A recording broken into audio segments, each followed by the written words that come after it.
ಲೋಕಾರ್ಪಣೆಗೊಳ್ಳಲಿದೆ.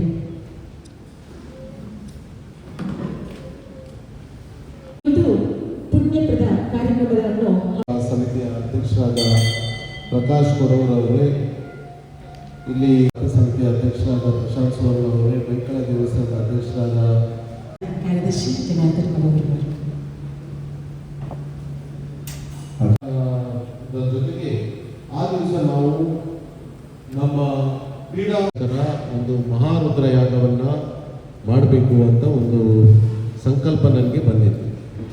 ಆ ನಿಟ್ಟಿನಲ್ಲಿ ನಾವು ಈ ದೇವಸ್ಥಾನವನ್ನು ಪ್ರಧಾನವಾಗಿ ಇಟ್ಕೊಂಡು ಮಹಾರುದ್ರಯಾಗ ಪ್ರಾಯಶಃ ನಾವು ನಮ್ಮ ಜಿಲ್ಲೆಯಲ್ಲಿ ಮಾಡಿದರೆ ಈ ಜಿಲ್ಲೆಗೆ ಬರುವಂಥ ಕಷ್ಟ ಹಾಗೂ ನಷ್ಟಗಳ ಒಂದು ವಿಶೇಷ ಪ್ರಾರ್ಥನೆಯನ್ನು ದೇವಸ್ಥಾನದಲ್ಲಿ ಆ ಶಿವನ ದೇವಸ್ಥಾನಕ್ಕೆ ಕೊಡಬೇಕು, ಹಾಗೆ ಆ ದೇವರು ಲೋಕ ಕಲ್ಯಾಣಕ್ಕೋಸ್ಕರ ನಮಗೆ ಆಶೀರ್ವಾದ ಮಾಡಬೇಕು ಅಂತ ಒಂದು ಸಂಕಲ್ಪವನ್ನು ನಾವು ಹೊಂದಿದ್ವಿ.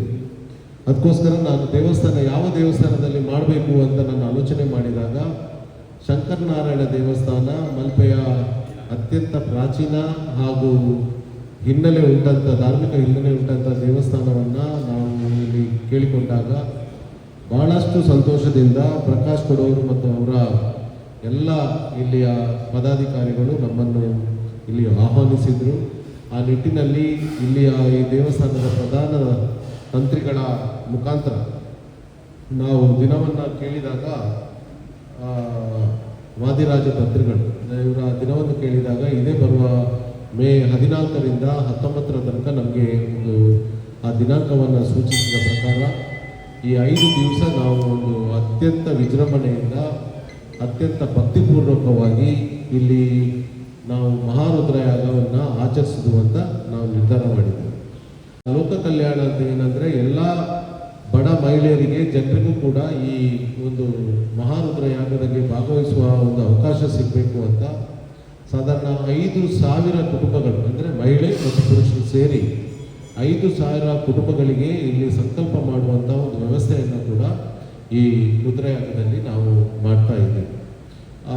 4 ದಿವಸ ನಿರಂತರವಾಗಿ ಹೋಮ ಮತ್ತು ಅದಕ್ಕೆ ಬೇಕಾದ ಎಲ್ಲ ಆಹ್ವಾನಗಳು ನಾವಿಲ್ಲಿ ತಯಾರು ಮಾಡೋದ್ರಿಂದ 5,000 ಕುಟುಂಬಗಳನ್ನು ಅಥವಾ ಇಲ್ಲಿ ಯಾರು ಸಂಕಲ್ಪ ಮಾಡಲಿಕ್ಕೆ ಬರ್ತಾರೆ ಅದನ್ನು ಪ್ರತಿದಿನ ಆಗಿ 1,250ರಿಂದ 1,500 ಜನರಿಂದ ಸಂಕಲ್ಪ ಮಾಡಿಸಿ ಅವರ ಮುಖಾಂತರವೇ ಯಾಗವನ್ನು ಮಾಡಬೇಕು ಅಂತ ನಾವು ಚಾಲನೆ ಕೊಡಬೇಕು ಅಂತ ನಾವು ನಿರ್ಧರಿಸಿದ್ದೇವೆ. ಪ್ರತಿ ಬಡ ಮನೆಯ ಮಹಿಳೆಯರಿಗೆ ಮತ್ತು ಜನರಿಗೂ ಕುಟುಂಬಗಳಿಗೂ ಇದೊಂದು ದೊಡ್ಡ ಮಹಾರುದ್ರಯಾಗದಲ್ಲಿ ಭಾಗವಹಿಸುವ ಒಂದು ಅವಕಾಶವನ್ನು ನಾವು ಇವತ್ತು ಮಾಡಿಕೊಂಡಿದ್ದೇವೆ. ಖಾಲಿ ರುದ್ರಯಾಗದ ಜೊತೆಗೆ ನಮ್ಮಲ್ಲಿ ಅನೇಕ ಯುವಕರು ಇವತ್ತು ವಿದ್ಯಾವಂತರಿದ್ದಾರೆ. ಅವರಿಗೆ ತನ್ನ ಉದ್ಯೋಗ ಸಿಗುವಲ್ಲಿ ಸ್ವಲ್ಪ ಕಷ್ಟ ಆಗ್ತದೆ. ಈ ದೇವಸ್ಥಾನವನ್ನು ಪ್ರಧಾನ ಕೇಂದ್ರ ಬಿಂದುವಾಗಿ ಇಟ್ಕೊಂಡು ಶಂಕರನಾರಾಯಣ ದೇವರ ಆಶೀರ್ವಾದದಿಂದ ಒಂದು ದೊಡ್ಡ ಉದ್ಯೋಗ ಮೇಳವನ್ನು ಇಲ್ಲಿ ಮಾಡುವಂಥದ್ದು ಒಂದು ದೊಡ್ಡ ಸಂಕಲ್ಪವನ್ನು ನಾವು ಇಟ್ಕೊಂಡಿದ್ದೇವೆ. ಈಗಾಗಲೇ ಸಾಧಾರಣ 65 ಕಂಪನಿಗಳು ಇದಕ್ಕೆ ನಮಗೆ ಎನ್ರೋಲ್ ಆಗಿದೆ. ನಮ್ಮ ಟಾರ್ಗೆಟ್ ಇದೆ 100 ಕಂಪನಿಗಳನ್ನು ಇಲ್ಲಿ ಈ ಉದ್ಯೋಗ ಮೇಳದಲ್ಲಿ ನಾವು ಈ ಶಂಕರನಾರಾಯಣ ದೇವರ ಸನ್ನಿಧಿಯಲ್ಲಿ ತಂದು ಕನಿಷ್ಠ ಮಟ್ಟದಲ್ಲಿ ಒಂದು 2,000ರಿಂದ 3,000 ಯುವಕರಿಗೆ ಉದ್ಯೋಗ ಕಲ್ಪಿಸಿಕೊಡುವಂಥ ಒಂದು ಕಾರ್ಯಕ್ರಮವನ್ನು ಕೂಡ ನಾವು ಈ ದೇವರ ಸನ್ನಿಧಿಯಲ್ಲಿ ಹಾಕ್ಕೊಂಡಿದ್ದೇವೆ ಅಂತ ಹೇಳಲಿಕ್ಕೆ ನನಗೆ ಖುಷಿ ಆಗ್ತಾ ಇದೆ.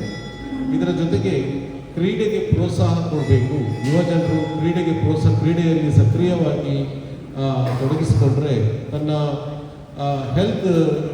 ತನ್ನ ಆರೋಗ್ಯ ಏನಿದೆ ಅದನ್ನೊಂದು ಫಿಟ್ನೆಸ್ನ ಒಂದು ಕರೆಕ್ಟ್ ಇಟ್ಕೊಳ್ಳುವ ಪ್ರಕಾರ ನಾವು ಕ್ರೀಡೆಗೆ ಪ್ರೋತ್ಸಾಹ ಕೊಟ್ಟು ಸಾಂಪ್ರದಾಯಿಕ ಕ್ರೀಡೆಯನ್ನು ಕೂಡ ನಾವು 17ನೇ ತಾರೀಕಿಗೆ ಮಲ್ಪೆ ಬೀಚಿನಲ್ಲಿ ಆಯೋಜಿಸಿದ್ದೇವೆ. ಸೊ ಇಲ್ಲಿ ಒಂದು ಧಾರ್ಮಿಕ ರೀತಿಯ ಕಾರ್ಯಕ್ರಮ ಒಂದು ದೊಡ್ಡ ರೀತಿಯಲ್ಲಿ, ಮತ್ತೊಂದು ಉದ್ಯೋಗ ಕೊಡಿಸುವಂಥ ಒಂದು ದೊಡ್ಡ ರೀತಿಯಲ್ಲಿ, ಇದರ ಜೊತೆಗೆ ಬಡ ಜನರಿಗೆ ಆರೋಗ್ಯ ಒಂದು ಕೊಡುವಂಥ ಒಂದು ನಿಷ್ಠೆನಲ್ಲಿ ನಾವಿಲ್ಲಿ ಆರೋಗ್ಯದ ಒಂದು ತಪಾಸಣೆ ಶಿಬಿರವನ್ನು ಕೂಡ ಈ ಒಂದು 5 ದಿನದಲ್ಲಿ 18ನೇ ತಾರೀಕಿನಂದು ನಾವು ಮಾಡ್ತಾ ಇದ್ದೀವಿ. ಅನುಕೂಲ ಆಗಬೇಕು ಅಂತ ಒಂದು ದೊಡ್ಡ ಸಂಕಲ್ಪವನ್ನು ನಾವು ಈ ಸಂದರ್ಭದಲ್ಲಿ ಹಂಚಿಕೊಂಡು ಒಂದು ಒಳ್ಳೆಯ ರೀತಿಯ ಯಾಗವನ್ನು ನಮ್ಮ ಜಿಲ್ಲೆಯಲ್ಲೇ ಇಷ್ಟು ತನಕ ಆಗಲಿಲ್ಲ ಅಂತ ಹೇಳ್ತಾರೆ.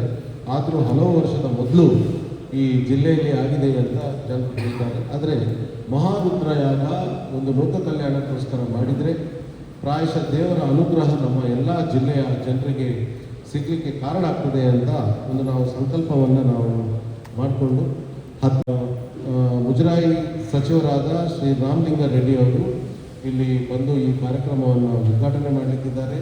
ಅವರ ಜೊತೆಗೆ ಶ್ರೀ ಮಹರ್ಷಿಯಾದ ಆನಂದ್ ಗುರೂಜಿ ಕೂಡ ಬಂದು ಆಶೀರ್ವಚನ ನೀಡಿ ನಮ್ಮ ಜನರನ್ನು ಒಂದು ಧಾರ್ಮಿಕ ರೀತಿಗೆ ಪ್ರೋತ್ಸಾಹ ಕೊಡುವಂಥ ಒಂದು ವಿಶೇಷವಾದ ಕಾರ್ಯಕ್ರಮದಲ್ಲಿ ಅವರು ಭಾಗವಹಿಸುತ್ತಾರೆ. ಅದೇ ರೀತಿಯಲ್ಲಿ 16ನೇ ತಾರೀಕಿಗೆ ಆರೋಗ್ಯ ಶಿಬಿರವನ್ನು ನಮ್ಮ ಡಿಸ್ಟ್ರಿಕ್ಟ್ನ ಜಿಲ್ಲಾ ಸರ್ಜನಾದ ಡಾಕ್ಟರ್ ಅಶೋಕ್ ಅವರು ಉದ್ಘಾಟಿಸಲಿಕ್ಕಿದ್ದಾರೆ. ಆಮೇಲೆ ಸಭಾ ಕಾರ್ಯಕ್ರಮದಲ್ಲಿ ಕಣೀರು ಮಠದ ಶ್ರೀ ವಿದ್ಯಾವಲ್ಲಭ ತೀರ್ಥ ಸ್ವಾಮೀಜಿಯವರು ಬಂದು ಆಶೀರ್ವಾದ ಕೊಡಲಿಕ್ಕೆ ಇದ್ದಾರೆ.